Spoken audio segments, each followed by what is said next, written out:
Olá, meus irmãos, meus amigos.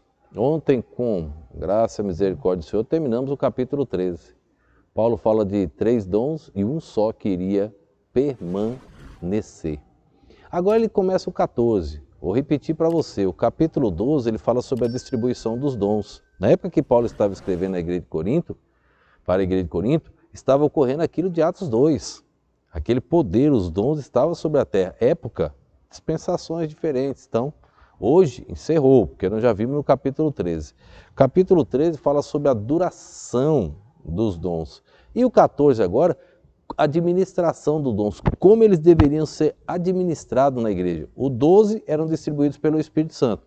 E o 14, como deveria ser administrado na igreja. Se ainda existissem os dons hoje, capítulo 14 seria para nós hoje. Como administrar aqui na igreja. Então o capítulo 14 inteiro vai falar sobre isso, ele é maior do que os outros, tá bom? Vamos ver o verso de número 1. Segui o amor e procurai com zelo os dons espirituais, mas principalmente o de profetizar.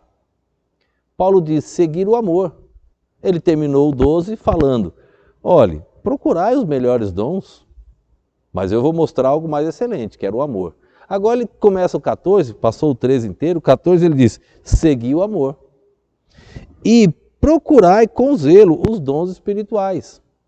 Só lembrando a você, vamos ver isso também na palavra estranha, toda vez que a palavra estiver assim, ó, tortinha, chama-se itálico, letra itálica, ela significa, ela tem um outro significado ou não existe nos textos originais. Ou tem um outro significado, ou não existe nos textos originais. Se você olhar a palavra dons espirituais, dons está assim, ó, tortinho. Qualquer palavra que surgir assim, ou não existe no texto original, ou tem um outro significado. Segui o amor, procurai com zelo os dons espirituais. Paulo, naquela época, ele estava falando para a igreja de Corinto como é que deveria administrar na igreja. Ele não proibia. Por quê? Por isso que ele termina o 14 dizendo, não proibai falar línguas. Idiomas, isso não era proibido.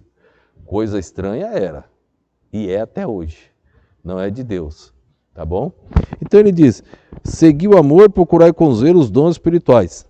Mas ele termina o verso dizendo assim, ó, mas principalmente o de profetizar. Profetizar tem 2 significados na língua original. Falar das coisas do futuro. Escrever o Apocalipse era profetizar, falar do futuro. O outro significado de profetizar é falar das grandezas de Deus, falar sobre a salvação, pregar o Evangelho.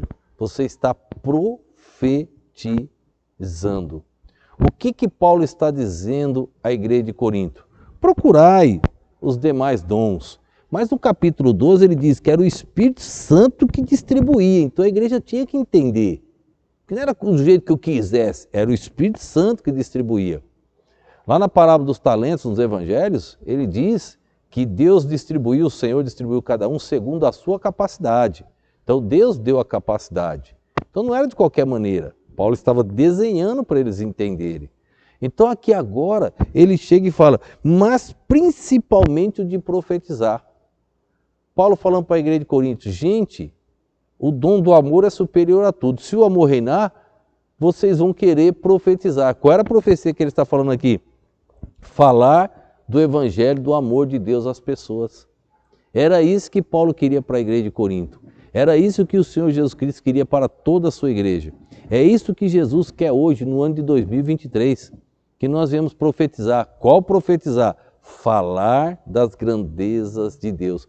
Algo que não estava ocorrendo na igreja de Corinto. Um tinha inveja do outro, um querendo falar do pecado do outro, um querendo ser melhor do que o outro, um querendo falar mais idiomas do que o outro. Paulo diz, que divisão é esta? Tudo errado. Vocês aprenderam tudo errado. Paulo teve que chamar de meninos. Eu não posso falar como a espirituais, mas como a meninos. Olha as correções de Paulo. Agora ele diz, procurai o melhor dom, que é o de profetizar. Esse é o bom. Falar do amor de Deus, das grandezas de Deus. Se isso não está ocorrendo na sua vida, que passe a ocorrer a partir de hoje. Era isso que Deus queria da igreja de Corinto. É isso que Deus quer de cada um de nós. Que Deus nos ajude a compreender exatamente o que a Bíblia diz. Vamos orar. Obrigado, ó Pai, por mais este dia, por mais este momento. Obrigado, ó Deus, pela Tua preciosa palavra. Abençoa cada alma que assiste e ouve e que essas mensagens cheguem até os confins da terra.